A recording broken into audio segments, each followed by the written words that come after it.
देखिए स्टूडेंट्स, आज का अपना जो टॉपिक है इकोनॉमिक्स में हम यूनिट सेकंड स्टार्ट करने जा रहे हैं। इकोनॉमिक्स में यूनिट सेकंड है जो हमारी कौन सी है, मनी एंड बैंकिंग। ठीक है, सबसे पहले इस यूनिट में हमारे दो चैप्टर हैं, मनी एंड बैंकिंग, अलग अलग दो चैप्टर हैं। तो आज हम जो डिस्कस करेंगे वो करने वाले हैं मनी के ऊपर। ठीक है, लेकिन सबसे पहले मैं आपको ये चैप्टर स्टार्ट करने से पहले एक छोटी सी बात बता देता हूँ। देखिए, मार्केट के अंदर कोई भी नया प्रोडक्ट आता है, कोई नई टेक्नोलॉजी आती है, वो नया प्रोडक्ट और टेक्नोलॉजी आने के पीछे रीजन होता है कि उससे पहले वाले कोई प्रोडक्ट में कोई ना कोई ड्रॉबैक्स थे, कोई कमियां थी, तभी मार्केट में एक नया प्रोडक्ट लॉन्च होता है। यदि मैं बात करूं सबसे पहले कि हमारे सबसे पहले टीवी आते थे, काफ़ी बड़े साइज में आते थे, काफ़ी स्पेस वो रोकते थे। फिर धीरे धीरे छोटे टीवी आने लगे, black and white. Black and white भी मार्केट से आउट हो गई। क्यों हो गई? क्योंकि कलर टीवी मार्केट में आई, नई टेक्नोलॉजी मार्केट में आई। यदि मैं बात करूं कि पहले हमारे रील वाले कैमरे चलते थे जो जिनमें कोडेक काफ़ी फेमस रहा था, वो भी मार्केट से आउट हो गया। क्यों हो गया? क्योंकि उसमें रील की नीड होती थी, काफ़ी हमें जो पिक नहीं चाहिए, तो हमारी मतलब कहने का वो रील खराब चली जाती थी। मतलब हमें एक एक फोटो यदि लेते थे तो काफ़ी सोच समझ के लेनी पड़ती थी कि रील लिमिट है, खराब हो जाएगी। अब डिजिटल कैमरा जैसे ही मार्केट में आया तो हमें इस चीज़ की कुछ नहीं है, कितनी भी फोटो लीजिए और उनमें सेलेक्ट कीजिए आप। तो सेम उसी वे में यदि मैं इससे पहले बात करूं कि हमारे इंडिया के अंदर सड़कें नहीं हुआ करती थी, ऊँटगाड़ी और बैलगाड़ी उस टाइम पे चलती थी, तो वहाँ पे कोई एक्सीडेंट का चांसेस नहीं होता था, कोई भी एक्सीडेंट का चांस नहीं होता था। लेकिन धीरे धीरे मार्केट हमारे इंडिया में सड़क बनने लगी, मार्केट में टू व्हीलर और फोर व्हीलर लॉन्च हुए तो एक्सीडेंट भी होने लगे। तो गवर्नमेंट को रियलाइज हुआ कि यहाँ पे एक्सीडेंट हो रहे इनको रोकने के लिए क्या किया जाए। तो गवर्नमेंट ने ट्रैफिक से रिलेटेड रूल बनाए। क्यों बनाए? क्योंकि वहाँ पे एक्सीडेंट के केस ज़्यादा होने लगे थे। तो सेम उसी वे में यदि मैं आपसे बात करूँ कि हमारे मनी का इवोल्यूशन क्यों हुआ, कहाँ इसकी रिक्वायरमेंट पड़ी, तो यदि मैं मनी से पहले बात करूँ तो हमारे बार्टर सिस्टम चलता था। कौन सा सिस्टम चलता था? Barter system of exchange. ये बार्टर सिस्टम ऑफ एक्सचेंज होता क्या था? इसमें हम क्या करते थे कि गुड्स के बदले में गुड्स को एक्सचेंज किया करते थे। गुड्स के बदले में गुड्स एक्सचेंज कैसे करते थे? जैसे एग्जांपल बताता हूं। मान लीजिए कि दो कैंडिडेट हैं, candidate A and candidate B. A के पास में हम मान लेते हैं कि राइस है और बी के पास में क्या है? क्लॉथ्स है। ए के पास में राइस है और बी के पास में क्या है? क्लॉथ्स है।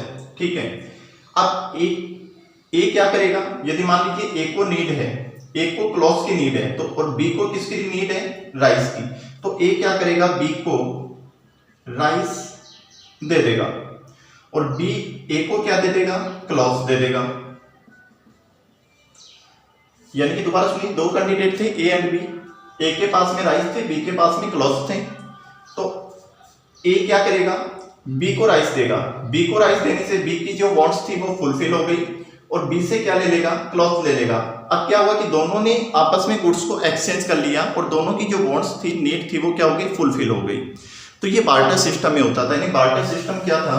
Barter system of exchange. Barter system refers to exchange of goods for goods. यानी बार्टर सिस्टम में हम गुड्स के बदले में गुड्स को एक्सचेंज किया करते थे। बार्टर सिस्टम में हम क्या करते थे कि गुड्स के बदले में हम गुड्स को एक्सचेंज किया करते थे। ये हमारे बार्टर सिस्टम ही हुआ करता था। लेकिन मैंने आपको बताया कि मार्केट में यदि कोई भी नई चीज आती है, नया प्रोडक्ट आता है, तो वो तभी आता है कि हमारे उससे पहले वाले प्रोडक्ट में टेक्नोलॉजी में कोई ना कोई कमी थी। ठीक है, तो यदि मैं यहाँ पे बात करूं कि हमारी मनी का इवोल्यूशन हुआ, इसका मतलब हमारे बार्टर सिस्टम में कुछ ना कुछ कमियां थी। तो वो जो कमियां थी, लिमिटेशन थी, ड्रॉबैक्स थी, वो क्या क्या थी, तो हम उन ड्रॉबैक्स के ऊपर बात करेंगे। ठीक है, उन ड्रॉबैक्स के ऊपर हम बात करते हैं।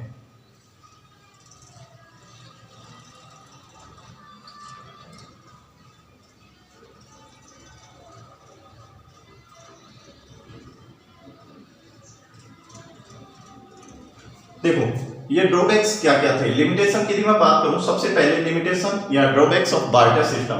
तो फर्स्ट नंबर पे हमारा जो लिमिटेशन थे, ड्रॉबैक्स था बार्टर सिस्टम का, वो था lack of double coincidence of bonds. ये डबल कोइंसिडेंस क्या होता था? सबसे पहले मैं डबल कोइंसिडेंस को आपको एक्सप्लेन करता हूं। मान लीजिए कि मार्केट में एक एग्जांपल लेता हूं कि दो कैंडिडेट हैं ए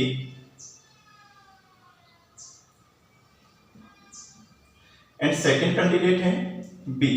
मार्केट में दो कैंडिडेट हैं, दो व्यक्ति हैं ए एंड बी। ए के पास में हम मान लेते हैं कि क्या है? व्हीट है, और बी के पास में क्या है, सूज है। ए के पास में तो व्हीट है और बी के पास में क्या है, सूज है। अब एक को किस चीज की नीड है, मान लीजिए एक को किस चीज की नीड है, एक को नीड है मान लीजिए क्लॉथ्स की। एक को किस चीज की नीड थी, क्लॉथ्स की, लेकिन एक के पास क्या है, व्हीट है। तो एक को ऐसे कैंडिडेट को सर्च करना पड़ेगा जिसके पास में क्या हो, व्हीट हो, सॉरी क्लॉथ्स हो, क्योंकि एक को किस चीज की नीड है, क्लॉथ्स की। तो एक ए ऐसे कैंडिडेट को सर्च करेगा कि जिसके पास क्या होने चाहिए, क्लॉथ्स। चलो मान लिया ऐसा कैंडिडेट भी मिल गया कि वो सी था, कि सी के पास में क्लॉथ्स थे, लेकिन उस कैंडिडेट को नीड किस चीज की होनी चाहिए, जो ए के पास है। ए के पास में क्या था, व्हीट। यानी ए ऐसे कैंडिडेट को सर्च करेगा, फाइंड करेगा कि उसके पास में क्या होने चाहिए, क्लॉथ्स होने चाहिए, कि मैं उससे क्लॉथ्स ले लूं। लेकिन सामने वाले कैंडिडेट को नीड किस चीज की होनी चाहिए, जो ए के पास है, और ए के पास में क्या है, व्हीट। तो ऐसी कंडीशन बहुत कम होती थी, बहुत मुश्किल से ऐसे कैंडिडेट मिलते थे जिससे वो आपस में एक दूसरे की जो रिक्वायरमेंट है, नीड्स हमको फुलफिल कर सके। जैसे यहाँ पे बी है, बी के पास में सूज है, बी को रिक्वायरमेंट किस चीज की थी, मान लेते हैं कि व्हीट की रिक्वायरमेंट थी। किसकी रिक्वायरमेंट थी, व्हीट। अब एक के पास व्हीट तो है, लेकिन एक को नीड किस चीज की थी, क्लॉथ्स की। तो यहाँ पे ये आपस में एक्सचेंज नहीं कर सकते थे गुड्स को। तो यहाँ पे काफी कमियां रही हमारे डबल कोइंसिडेंस में। तो यहाँ पे ऐसा बहुत कम कोइंसिडेंस होता था कि ऐसे दो कैंडिडेट आमने सामने हो कि उनके पास में जो चीजें हैं वो एक दूसरे की नीड को फुलफिल कर सके।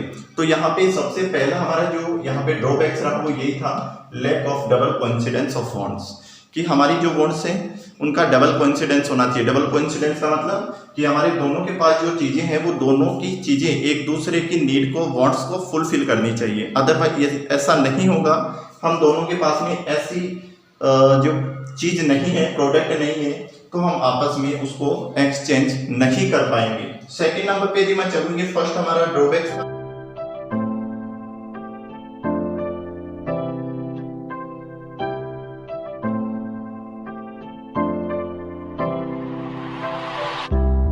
सेकंड हमारी जो लिमिटेशन है, ड्रॉबैक्स है, वो क्या है, lack of common measures of value. इसका मतलब क्या होता है, जैसे मैं मान लीजिए कि मैं आपसे पूछता हूं, मैंने आपसे कहा कि बताइए कि आपके पास में एक घर पे 4 व्हीलर खड़ी है या 2 व्हीलर खड़ी है, तो मैं कहूँ कि उसकी प्राइस क्या है, उसकी रेट क्या है, तो आप तुरंत बता दोगे सर 2 व्हीलर है हमारे घर पे, बाइक खड़ी है स्प्लेंडर 70,000 रेट है, हमारे घर पे ऑडी खड़ी है सर उसकी रेट 40 लाख है।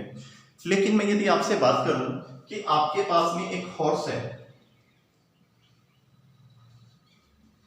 आपके पास में एक हॉर्स है, और जब मनी नहीं आई थी उससे पहले यदि मैं आपसे पूछता कि बताइए इस हॉर्स की वैल्यू क्या है, इस हॉर्स की वैल्यू क्या है, तो आप क्या बताते कि सर इसकी वैल्यू इक्वल टू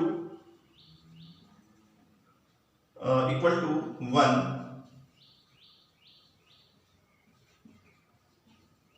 काऊ है, इसकी वैल्यू एक काऊ के इक्वल है, गाय के इक्वल हमारे एक हॉर्स की वैल्यू है। क्या आप ऐसे बताएंगे? ऐसा पॉसिबल नहीं था। यदि मैं कहूं कि बताइए एक बैफेलो है, उस बैफेलो की क्या वैल्यू होगी, तो आप क्या कहोगे कि सर एक बैफेलो की वैल्यू एक काऊ और एक हॉर्स के इक्वल होगी।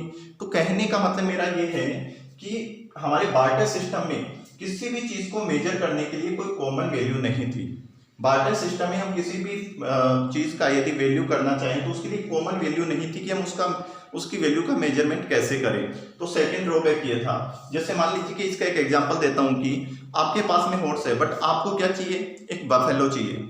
अब बफेलो की वैल्यू काऊ के इक्वल तो हो नहीं सकती, तो आप क्या बफेलो की वैल्यू हॉर्स के इक्वल तो हो नहीं सकती, तो आप उस सिचुएशन में क्या करोगे। तो वहां पे एक कॉमन यूनिट हमारे पास में कोई भी नहीं थी जिससे हम किसी भी चीज का वैल्यू देख सकें कि इसकी वैल्यू क्या होती है। थर्ड नंबर पे यदि मैं ड्रॉबैक की बात करूं तो lack of store of value. जैसे आज आपके पास में, सभी के पास में लगभग हम बैंक बैलेंस रखते हैं, हमारा कुछ ना कुछ बैंक बैलेंस होता है, हमारी कुछ फ्यूचर की नीड होती है जिसके बेस पे हम पहले से ही पैसे को, हमारी मनी को क्या कर लेते हैं, काफ़ी इकट्ठा कर लेते हैं, स्टोर कर लेते हैं, स्टॉक कर लेते हैं। लेकिन पहले हमारे पास में क्या होता था, जैसे मान लीजिए एक फार्मर है तो किसका प्रोडक्शन करता था, तो वेजिटेबल का प्रोडक्शन करता था या व्हीट या राइस, इन्हीं का प्रोडक्शन करता था। तो हमारे पास में पहले जो भी चीज़ें होती थी हम उनको स्टॉक में नहीं रख सकते थे, स्टोर नहीं कर सकते थे। क्यों? मान लीजिए आपके पास वेजिटेबल है, आप कितने दिन उसका स्टोर करोगे, 2-3 दिन, महीने भर में वो खराब हो जाएगी, कोई काम की नहीं रहेगी। तो कहने का मतलब हमारे पास में जब बार्टर सिस्टम होता था तो उसके हम उसको एज ए क्या नहीं कर सकते थे, स्टोर नहीं कर सकते थे। जबकि आज लोगों के पास देखिए मनी है तो उसको वो काफ़ी स्टोर करते हैं, बैंक बैलेंस होता है। तो बार्टर सिस्टम में हमारी ये भी एक इम्पोर्टेंट ड्रॉबैक था। लास्ट हमारा ड्रॉबैक है lack of standard of deferred payments. देखिए ये क्या होता है, आज आपको मोबाइल चाहिए, सर हमारे पास पैसे नहीं है, आप जाते हो ईएमआई पे मोबाइल ले लेते हो। सर घर में एसी चाहिए, आप ईएमआई पे एसी ले लेते हो, और उसका पेमेंट फ्यूचर में ईएमआई पे विद इंटरेस्ट या विदाउट इंटरेस्ट जो भी स्कीम होती है तो आप उसका फ्यूचर तक पेमेंट करते रहते हो। लेकिन बार्टर सिस्टम में ऐसा था क्या? नहीं। आप आज आपको मान लीजिए एक बफेलो चाहिए, आज आपको एक बफेलो चाहिए, लेकिन आपके पास देने के लिए कुछ नहीं है, तो उसका पेमेंट कैसे करोगे? पेमेंट करने के लिए आपके पास कुछ है ही नहीं। फ्यूचर में उसका पेमेंट किस वे में करोगे कि फ्यूचर में आज आप मुझे बफेलो दे दीजिए, मैं इसका पेमेंट फ्यूचर में आपको 1 काऊ दे दूंगा, 1 गोट दे दूंगा। तो इसलिए यानी कि ऐसा पॉसिबल नहीं था उस टाइम पे। तो हमारा फोर्थ जो ड्रॉबैक था वो क्या था? Lack of standard of deferred payments. या फिर मान लीजिए कि जैसे आज आपने अपने घर पे एक नौकर के रूप में किसी को रख लिया और उसको कहा कि हम आपको 10,000 रुपीज सैलरी देंगे, लेकिन उस टाइम पे यदि आप ऐसे रखते तो उसको क्या कहते कि मैं आपको एक जो कट्टा होता है या बोरी होती है वो एक ग्रेन की दे दूंगा, एक राइस की दे दूंगा। ऐसा थोड़ी होता था, ऐसा होता था, लेकिन इसमें क्या था कि काफ़ी कमियां रही, जिसके कारण क्या होता था कि हमारे जो बार्टर सिस्टम था उसकी जगह हमारा क्या आ गया? मनी। ठीक है, तो इतना आप समझ गए होंगे कि मनी तो मार्केट में इवोल्यूशन होने का रीजन क्या था कि हमारे बार्टर सिस्टम में काफ़ी ड्रॉबैक्स रहे, और वो ड्रॉबैक्स क्या क्या थे मैंने आपको यहाँ पे डिटेल से बता दिए हैं। तो इन ड्रॉबैक्स के कारण मार्केट में हमारे किस चीज़ की रिक्वायरमेंट हुई? मनी की। ठीक है, मनी अपना सबसे पहले अभी तक अपन ने केवल बार्टर सिस्टम किया है, और बार्टर सिस्टम में क्या ड्रॉबैक्स थे उनके ऊपर हमने डिस्कस किया है, जिसके कारण हमारा किसका इवोल्यूशन हुआ? मनी का। नेक्स्ट वीडियो पे अपन डिस्कस करेंगे मनी, टाइप्स ऑफ मनी, क्योंकि फंक्शन ऑफ मनी आपके सिलेबस का पार्ट नहीं है, एंड सप्लाई ऑफ मनी के ऊपर डिस्कस करेंगे और अपना चैप्टर को अपन कंप्लीट करेंगे। ठीक है, थैंक यू।